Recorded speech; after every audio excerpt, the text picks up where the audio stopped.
전능하사 천지를 만드신 하나님 아버지를 내가 믿사오며 그 외아들 우리 주 예수 그리스도를 믿사오니 이는 성령으로 잉태하사 동정녀 마리아에게 나시고 본디오 빌라도에게 고난을 받으사 십자가에 못 박혀 죽으시고 장사한 지 사흘 만에 죽은 자 가운데서 다시 살아나시며 하늘에 오르사 전능하신 하나님 우편에 앉아 계시다가 저리로서 산자와 죽은 자를 심판하러 오시리라. 성령을 믿사오며 거룩한 공예와 성도가 서로 교통하는 것과 죄를 사하여 주시는 것과 몸이 다시 사는 것과 영원히 사는 것을 믿사옵나이다. 아멘.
오늘의 말씀은 요한복음 20장 1절에서 18절 말씀입니다. 안식 후 첫날 일찍이 아직 어두울 때에 막달라 마리아가 무덤에 와서 돌이 무덤에서 옮겨진 것을 보고 시몬 베드로와 예수께서 사랑하시던 그 다른 제자에게 달려가서 말하되 사람들이 주님을 무덤에서 가져다가 어디 두었는지 우리가 알지 못하겠다 하니 베드로와 그 다른 제자가 나가서 무덤으로 갈새 둘이 같이 다름질을 하더니 그 다른 제자가 베드로보다 더 빨리 달려가서 먼저 무덤에 이르러 구부려 세마포 놓인 것을 보았으나 들어가지는 아니하였더니 시몬 베드로는 따라와서 무덤에 들어가 보니 세마포가 놓였고 또 머리를 쌌던 수건은 세마포와 함께 놓이지 않고 딴 곳에 쌌던 대로 놓여 있더라. 그때에야 무덤에 먼저 갔던 그 다른 제자도 들어가 보고 믿더라. 그들은 성경에 그가 죽은 자 가운데서 다시 살아나야 하리라 하신 말씀을 아직 알지 못하더라. 이에 두 제자가 자기들의 집으로 돌아가니라.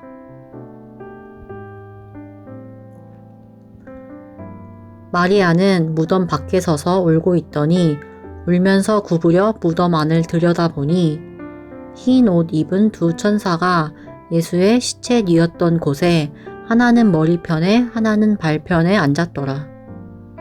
천사들이 이르되 여자여 어찌하여 우느냐 이르되 사람들이 내 주님을 옮겨다가 어디 두었는지 내가 알지 못함이니이다. 이 말을 하고 뒤로 돌이켜 예수께서 서 계신 것을 보았으나 예수이신 줄은 알지 못하더라.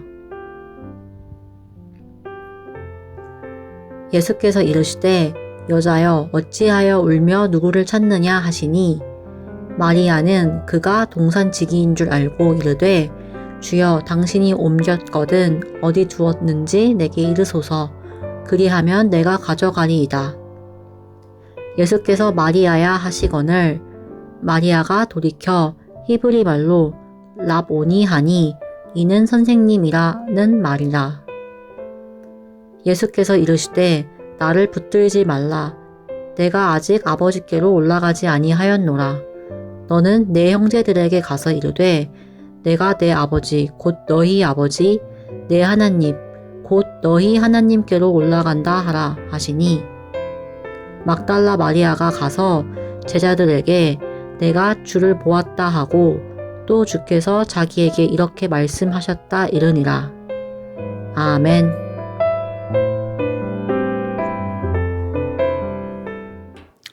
만나서 반갑습니다, 여러분. 또 오늘 이렇게 부활주일을 맞아서 여러분과 함께 예배드릴 수 있어서 너무나도 반갑습니다. 예, 오늘은 부활주일이에요. 예수님이 다시 부활하신 날이죠. 와, 예수님이 부활하셨다. 여러분들은 어떤 생각이 드시나요? 그냥 늘상 맞이하는 부활절, 달걀 깨먹는 날 이렇게 생각하고 있나요? 오늘 성경 말씀에 보면은 예수님께서 다시 부활하셨다라는, 죽음 가운데서 다시 살아나셨다라는 것이 많은 증인들을 통해서 목격되고 있음을 우리는 알 수 있어요. 왜 이런 부활의 증인이 필요할까요? 그 이유는 이 부활이 정말 사실 일어났던 일이기 때문입니다. 그냥 몇몇 사람들이 짜고 치는 그러한 이야기가 아니고 또 몇몇 사람들이 본 환상 같은 이야기도 아니에요. 부활은 정말로 있었던 일입니다. 오늘 요한복음 20장 1절에서부터 18절까지의 말씀을 우리가 읽어보면은 아주 부활에 대한 세밀한 묘사가 있는 걸 볼 수 있어요. 예를 들면 여기 7절에 보면 또 머리를 쌌던 수건은 세마포와 함께 놓이지 않고 딴 곳에 쌌던 대로 놓여 있더라. 이게 무슨 소리냐면은 이런 거예요. 유대인들은 장례 문화가 어떤 거냐면은 시신이 움직이지 않도록 꽁꽁 붕대로 세마포로 동여맵니다. 그리고 얼굴에서 나오는 진물 같은 거를 방지하기 위해서 얼굴에 수건을 덮어놔요. 자, 근데 예수님께서 다시 부활하셨다라는 것이 사실이 아니고 마치 영체가 일어난 것처럼 귀신이 일어난 것이었다면 그냥 그대로 수건이 놓여진 채로 세마포가 쌓여진 채로 그대로 있는 채로 사라졌어야 되겠죠. 그런데 그렇지 않고 수건이 어디 있대요? 딴 곳에 갔다라는 거예요. 한 몸에 붙어 있어야 되는 수건과 세마포가 서로 떨어져 있다는 건 뭐겠어요? 무언가 움직임이 있었다라는 것이죠. 무덤 안에 누가 같이 들어간 것도 아닌데 말이죠. 그런데 그것만큼이나 중요한 것이 이런 내용들을 하나하나 기록한 사람이 있다는 거예요. 그 이유는 무엇이냐? 이 사람이 부활의 이 현장을 직접 목격했기 때문입니다. 직접 보았기 때문이죠. 그래서 부활은 매우 중요합니다. 부활은 예수님께서 정말 살아나신 것입니다. 어떻게 죽은 사람이 다시 살아날 수 있느냐? 물론 우리가 조금만 검색해 보면은 죽은 지 이틀 만에 다시 살아난 사람이라든지 병원에서 죽은 지 하루 만에 다시 살아난 사람의 이야기를 가끔 볼 수 있어요. 그런데 중요한 건 무엇이냐? 그 사람들은 다시 또 죽게 돼요. 예수님이 보여주시는 부활은 그러한 잠깐 다시 살아나고 또 죽었더라가 아니라 나사로도 다시 살아났지만 결국엔 죽었잖아요. 하지만 예수님은 무엇이 다르냐? 다시 죽지 않으시고 영원히 사시는 거죠. 왜? 특별한 부활이기 때문입니다. 이 특별한 부활의 현장을 알아보기 위해서 우리는 한 군데의 말씀을 더 찾아볼 필요가 있습니다. 바로 에베소서 2장의 말씀입니다. 에베소서 2장 4절과 5절의 말씀을 목사님 읽어볼게요. 긍휼이 풍성하신 하나님이 우리를 사랑하신 그 큰 사랑을 인하여 허물로 죽은 우리를 그리스도와 함께 살리셨고 너희는 은혜로 구원을 받은 것이라. 예수님께서 다시 살아나셨는데 여기 바울은 뭐라고 표현하냐면 예수님이 스스로 무덤에서 짜잔 하고 이렇게 다시 살아난 것이 아니라 누군가 예수님을 다시 일으키셨다라고 표현하고 있어요. 예수님이에요. 예, 누가 그렇게 다시 예수님을 일으키셨다라고 소개하고 있나요? 긍휼이 풍성하신 하나님이라는 거예요. 하나님께서 바로 이 예수님을 다시 살리셨고 누워 계셨던 분을 일으키셨다라는 거예요. 왜 여기서 하나님이 등장할까요? 예수님이 모든 걸 가능하신데 예수님 스스로 일어난 것이 아니라 왜 여기 하나님이 일으키셨다라고 바울은 얘기하는 것일까요? 창세기 2장에 그 비밀이 있습니다. 창세기 2장에 하나님께서 무엇을 하십니까? 사람에게 생명을 불어넣으시죠. 여기서 하나님께서 생명을 불어넣으셨다는 사실, 즉 하나님이 생명의 근원이세요. 하나님이 생명의 시작되신 분이세요.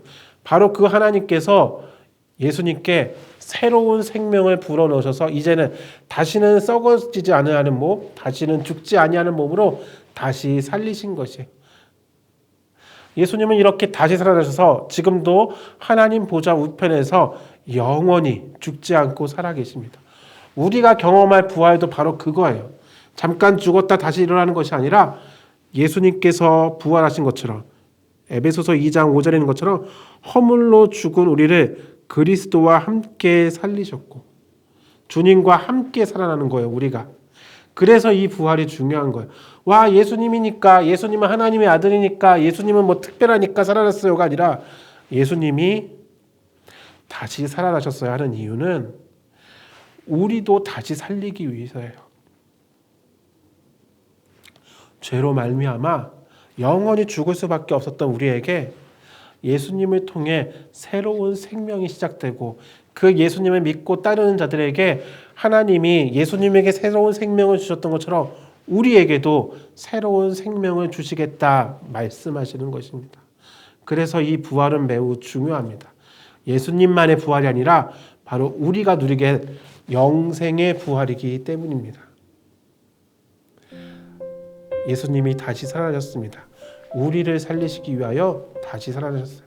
만약 예수님이 계속 죽은 상태였다면 우리는 저 하나님의 진노를 피하지 못할 거예요.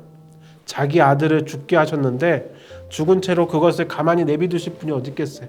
하지만 예수님이 다시 살아나셨기 때문에 우리가 그 하나님의 진노가 아닌 다시 살아나신 주님과 함께 기쁨을 누릴 수 있는 것입니다. 이번 부활절 여전히 작년과 마찬가지로 코로나 때문에 우리가 함께 모이지 못하고 이렇게 영상으로 예배를 드리고 있지만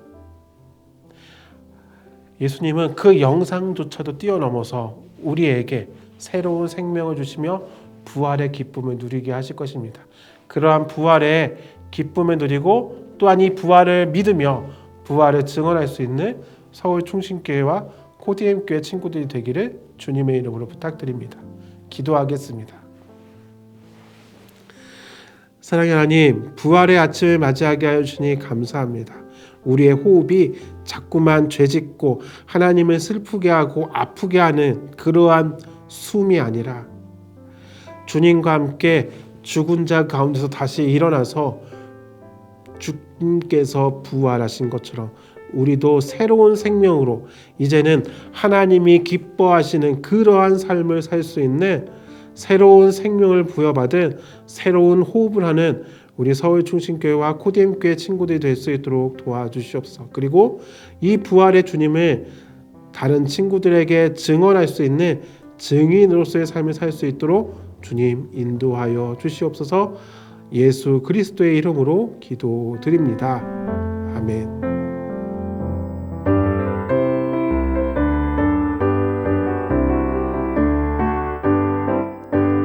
어두운 두 눈 밝히시고 닫혔던 마음 열어주시니 예수님은 나의 빛이요 나의 소망이시니 두렵지 않네 무섭지 않네 내겐 아무 걱정 없으니 밝은 빛 하늘 소망 따라서 그분 따라가려네.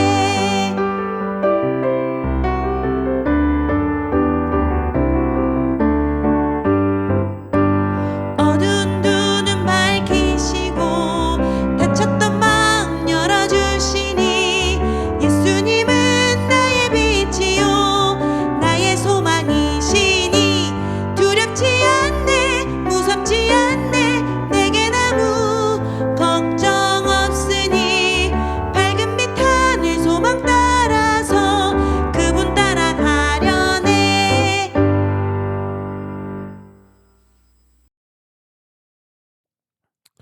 하늘에 계신 우리 아버지여, 이름이 거룩히 여김을 받으시오며 나라가 임하시오며 뜻이 하늘에서 이루어진 것 같이 땅에서도 이루어지이다. 오늘날 우리에게 일용할 양식을 주시옵고 우리가 우리에게 죄 지은 자를 사하여 준 것 같이 우리 죄를 사하여 주시옵고 우리를 시험에 들게 하지 마시옵고 다만 악에서 구하시옵소서. 나라와 권세와 영광이 아버지께 영원히 있사옵나이다. 아멘.